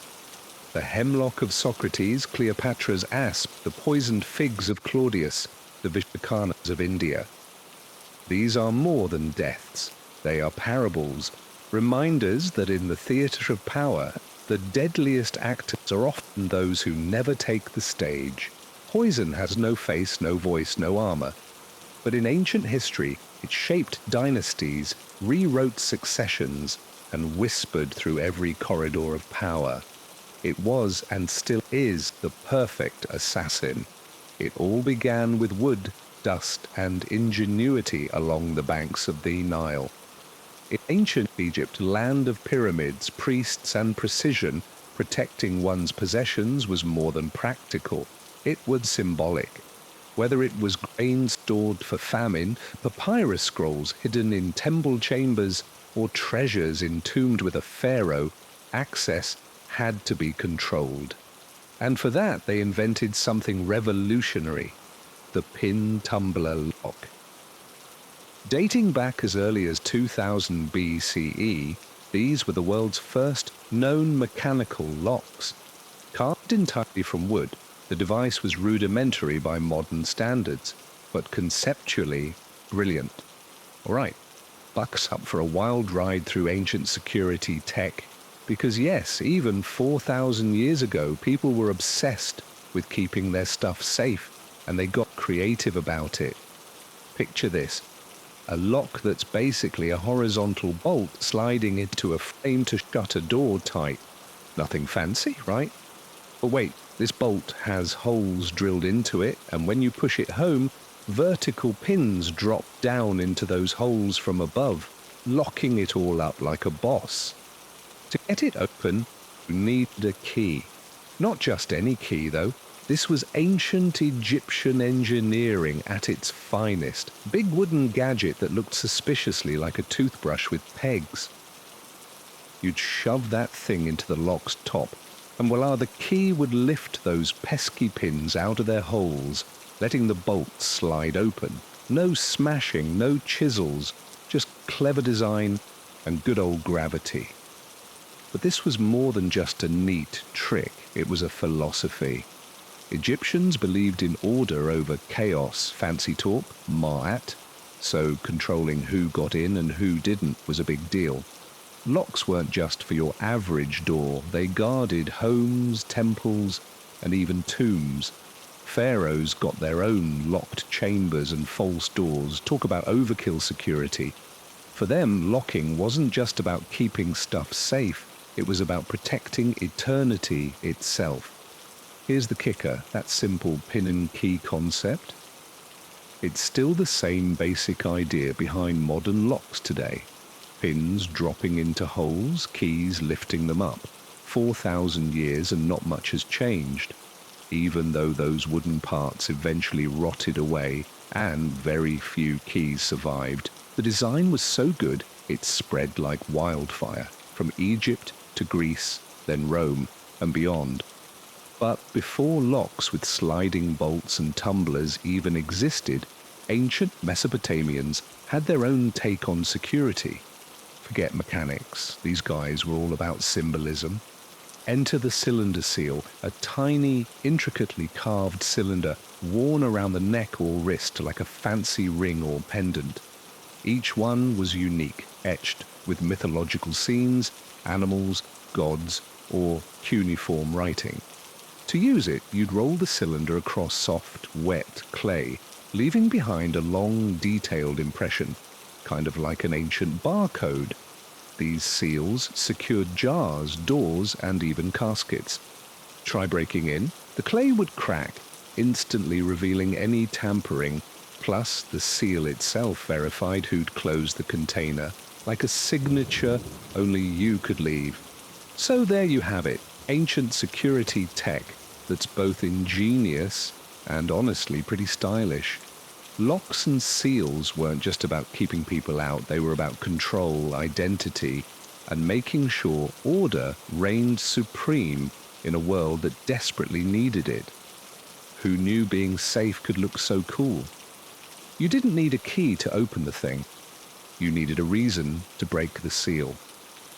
Primitive? Sure. But in a world where your reputation was basically your life's credit score, this little trick was genius. Temples? Priests stamped their sacred storerooms with personal seals. Merchants? Slapped seals on contracts like they were celebrity autographs. Kings locked up their letters with seals like secret VIP passes. Entire economies ran on the power of these tiny carved tokens. Back then, security wasn't about brute force or slamming doors shut. It was all about proof. If the seal was unbroken, everything inside was kosher. If it was cracked, well, red flags everywhere. This system gave birth to a mind-blowing idea: identity as security. The seal wasn't just a tool, it was your signature, your badge of trust, your legal muscle. Lose your seal? You weren't just missing a gadget, you lost your name, your identity. Basically, these cylinder seals were the ancient world's version of two-factor authentication. No passwords or pins, just a physical stamp that screamed, "This is mine, hands off." Meanwhile, the Mesopotamians rocked seals and the Egyptians perfected wooden pin locks. But then the Greeks showed up with a new level of finesse in personal security. With their booming cities, homes, temples, and treasuries, they crafted smaller, sturdier, and more practical locks. Enter the locksmith or key, one of the first specialized trades. Greek locks upped the game from Egypt's clunky wooden contraptions. Metal parts started to shine, though wood still hung around because, hey, resources and budgets were real back then. The star of the show, the bolt lock, a sliding bar that fits snugly into a groove on the door frame, held tight by a metal pin or peg. And unlocking it, that was an art. The key wasn't a tiny pocket trinket, but a long L-shaped rod, sometimes almost as long as your forearm. Slide it into a vertical keyhole, wiggle those pins or pegs inside, and voila, the bolt slides free. Using a key was more than practical, it was symbolic. Carrying one meant you held power. Using it meant you commanded the space. Temples locked down their sacred offerings. Wealthy folk secured chests stuffed with coins and jewels. Public buildings safeguarded archives and storerooms. But let's be real, these fancy locks weren't everywhere. Most everyday homes got by with simple wooden latches or bars, not quite the Fort Knox of the ancient world. But hey, it was a start. In the world of aristocrats, scholars, and priests, the humble lock wasn't just a piece of hardware. It was a symbol, a statement. The Greeks weren't just fiddling with mechanics. They were weaving philosophy into every turn of the key. In Athens, security was all about property rights and citizenship. A locked door screamed privacy, ownership, and independence. And the locksmith? Not just some tradesman banging on metal, he was the technician of trust, the keeper of secrets. In a society buzzing with public debates and juicy private scandals, the Greek lock was the silent sidekick, guarding whispers behind sturdy oak doors and stone vaults. If the Greeks planted the seed, the Romans came in with a watering can and some serious pruning shears. By the height of their empire, locks weren't quirky experiments. They were everywhere. Homes, temples, shops, even on the wrists of slaves. Romans loved structure, roads, laws, armies, and yes, security too. Their locks got smaller, tougher, and smarter, crafted from bronze and iron, so they'd outlast any meddler. The star of the show, the warded lock. Think of it as the original only the right key fits deal. Inside, fixed wards acted like bouncers, blocking any key without the perfect notches from twisting and turning. This gave rise to the skeleton key, a slimmed-down cheat code that could slip past simple wards, loved by Romans and, unsurprisingly, thieves alike. But the real crowd pleaser was the Roman puzzle lock. Tiny, intricate contraptions often hiding on boxes or chests. These locks didn't just ask for the right key, they demanded secret moves, pressure points, and sometimes even false keyholes to confuse intruders. Basically, ancient Rome's version of a combination safe, but with way more flair. Roman keys themselves were mini masterpieces, small, elegant, and often worn as rings. Talk about blending function with fashion. Sporting a key on your finger wasn't just practical, it was a status symbol. If you had a key, you owned something worth guarding. On a darker note, some locks adorned slave collars with inscriptions like, "If found, return to master." These locks weren't protecting gold or gems, they enforced ownership. Chilling? Sure. But it was a sharp reminder that in Rome, security wasn't always about valuables, it was a tool of power. The Roman Empire didn't just slap locks on doors and call it a day. No, their approach was downright personal. Each key was tailor-made to fit one lock and one lock only. These weren't just guarding piles of gold, they protected love letters, treasured heirlooms, secret recipes, and the occasional cloak and dagger secrets. Meanwhile, while the West was busy fine-tuning their keys and bolts, the East was quietly whipping up some seriously sleek, mechanical masterpieces. In ancient China, lockmaking wasn't just about stopping thieves, it was a delicate dance of balance, precision, and yes, even a bit of spiritual mojo. By around 100 BCE, during the Zhou dynasty, Chinese craftsmen were pumping out all-metal locks, bronze first, then iron, that were compact, portable, and mechanically savvy. Unlike the big showy locks of Egypt or Greece, Chinese locks played it cool, discreet, efficient, and often hidden right inside chests, cabinets, or gates. The superstar was the Chinese padlock, or suo, usually barrel-shaped or rectangular with a flat key poking in one end. Inside, a clever setup of spring-loaded tumblers or pins would line up perfectly when the right key slid in, freeing the bolt with a satisfying click. Sound familiar? That's because it's basically the ancient blueprint for the pin tumbler locks we know today. Egyptians had the idea centuries earlier, but the Chinese miniaturized and toughened it up. And here's where it gets fun. Some locks look like animals or mythical beasts, dragons, tigers, turtles, mixing serious security with symbolic power. Rocking a tiger-shaped lock on your chest wasn't just about keeping things safe. It was like carrying your own spirit bodyguard shouting, "Don't mess with me," while bringing luck and protection. China also invented trick locks, early puzzle locks that required more brain power than brute force to open.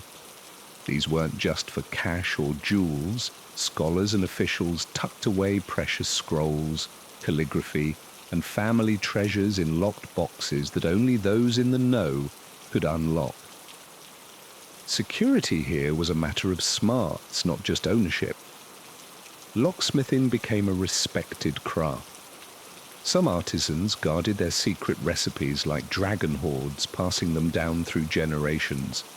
Others innovated new designs that hit the Silk Road, spreading clever security ideas all the way to the Middle East. And let's not forget ancient India. Among temples, scrolls, and maze-like palaces, locks were more than just barriers. They were art, ritual, and spiritual shields.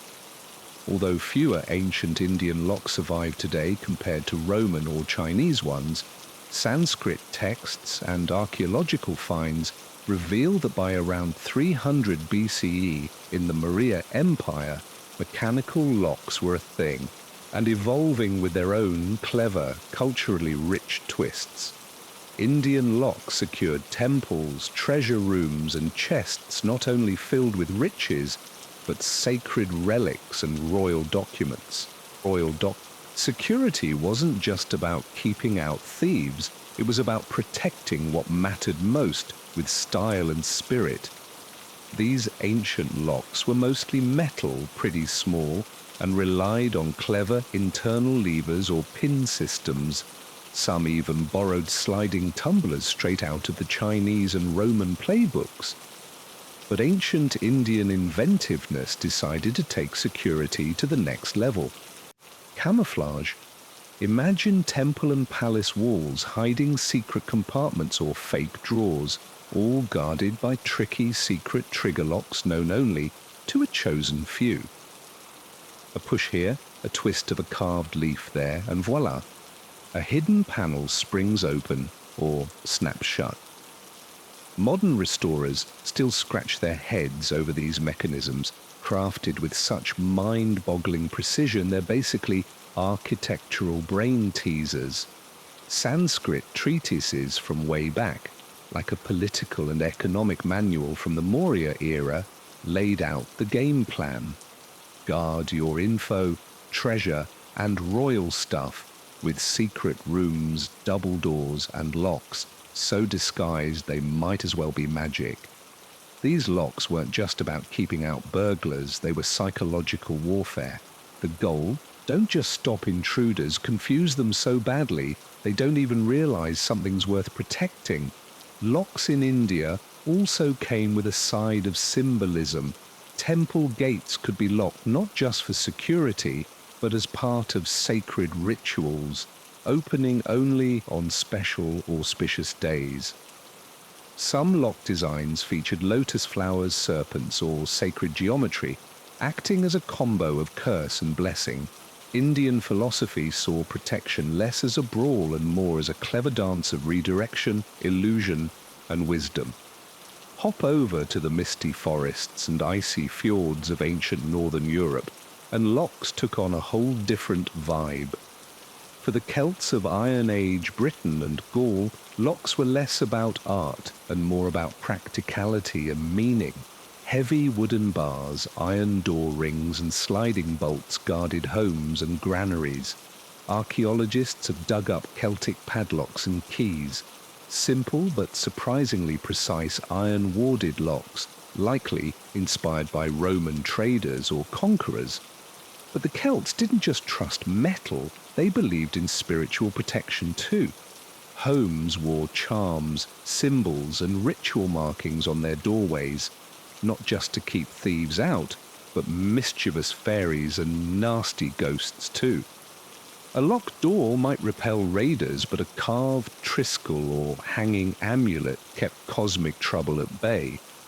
For them, security wasn't just about locking down, it was about cosmic balance.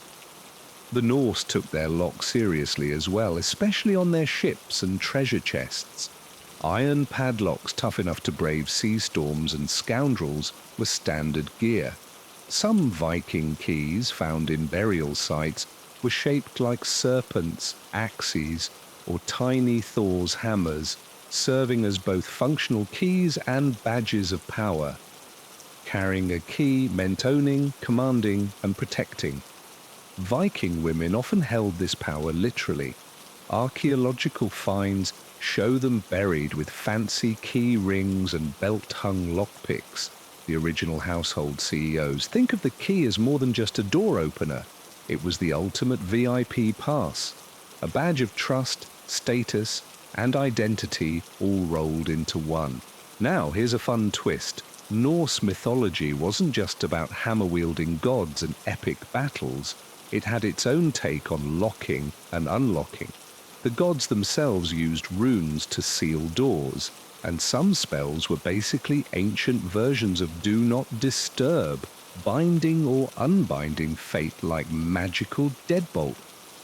So while the Vikings might not have crafted fancy puzzle locks like those Romans, or spun philosophical lock tales like the Chinese, their locks told a story of iron, tradition, and a healthy dose of superstition.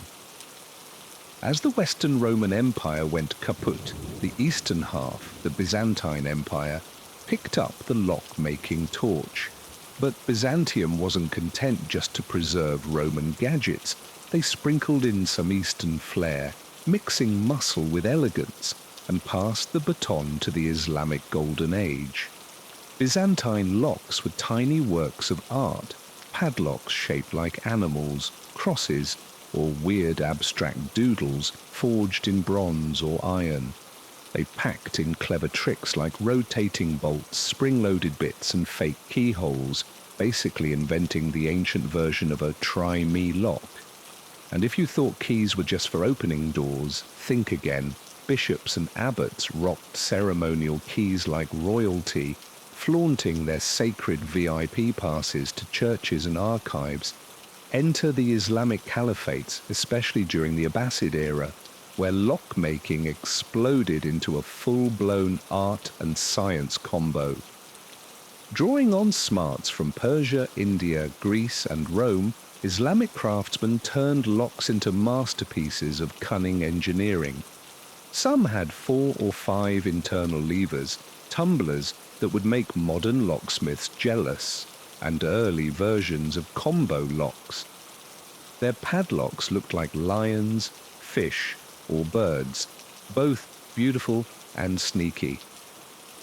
Plus, they often sported Arabic inscriptions praising the big boss upstairs or proudly declaring ownership, blending faith, identity, and security in one neat package. One legendary figure, Al-Jazari, rocked the 12th century with his treatises on mechanical devices, think water clocks and automatic locks with gears and secret triggers that would wow any modern engineer. He's basically the granddaddy of mechanical engineering, and a lot of his lock-making wizardry still influences today's tech. In bustling Islamic markets and palaces, these evolving locks guarded everything from treasure chests and holy relics to libraries and merchant stalls. Back then, science and religion were best buds, so a well-made lock wasn't just about keeping thieves out. It was a symbol of divine order and human genius. By the end of antiquity, locks had graduated from simple bolts and bars into powerful symbols of civilization itself. They reflected a society's deepest values, anxieties, and ambitions.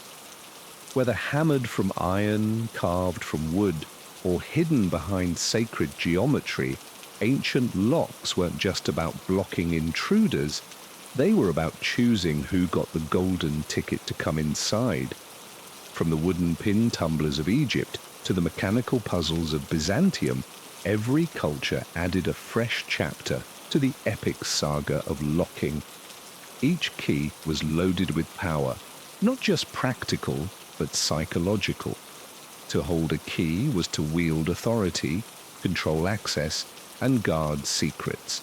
Locks declared who ran the household, controlled the grain, touched the scroll, opened the shrine, or stepped into the tomb. In the grand story of civilization, locks weren't just hardware, they were the ultimate gatekeepers of power. As technology marched forward, so did the drama around keeping things safe. Imagine locks with fake keyholes, secret compartments, or lion-shaped bolts wrapped in mysterious inscriptions.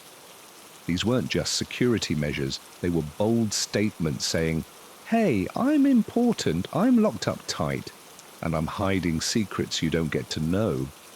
Even cooler, locks didn't just protect stuff, they shaped how people acted.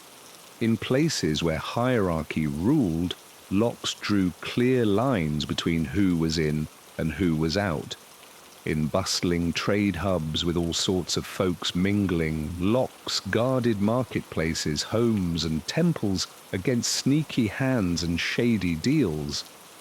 And in the world of religion, locks weren't just about keeping thieves out, they kept the unworthy, the impure, and the clueless away from the sacred. Here's the kicker: the smarter locks got, the craftier the lockpickers became. Every time someone stepped up their security game, there was a sneaky genius figuring out how to crack it. That classic cat and mouse chase? It didn't start yesterday.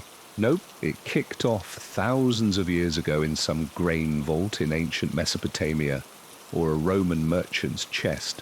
So, these ancient locks? They're more than old puzzles or clever gadgets. They're tiny time machines giving us a peek into the human psyche, our hunger for safety, our side eye at strangers, our need to mark what's ours, and our relentless hustle to guard what we treasure. Because back then, just like now, a locked door wasn't simply a barrier, it was a bold whisper saying, "This matters.